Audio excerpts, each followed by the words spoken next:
ইনকলাব মঞ্চের মুখপাত্র শরীফ ওসমান হাদী জুলাই আন্দোলনের সম্মুখ সারির একজন বিপ্লবী নেতা।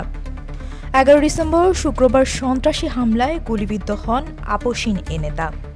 মৃত্যুর সাথে 7 দিনের লড়াই শেষে না ফেরার দেশে চলে গেলেন হাদী। তার মৃত্যুতে দেশজুড়ে নেমে এসেছে শোকের ছায়া।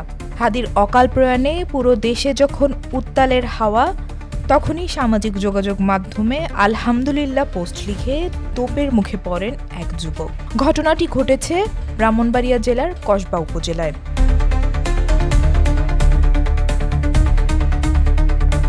ইয়াসিন ভুঁইয়া নামের এক ফেসবুক অ্যাকাউন্ট থেকে এ পোস্ট করা হয়। মুহূর্তেই পোস্টটি ভাইরাল হয়ে পড়ে, আর পোস্টটি সবার নজরে আসতে থাকলে জনগণের মধ্যে ক্ষোভের সৃষ্টি হয়। পোস্টের প্রতিক্রিয়াও জানাতে শুরু করে বিক্ষুব্ধ জনতা। অনেকে মন্তব্যের ঘরে তাকে টেরোরিস্ট বলে আখ্যায়িত করেন।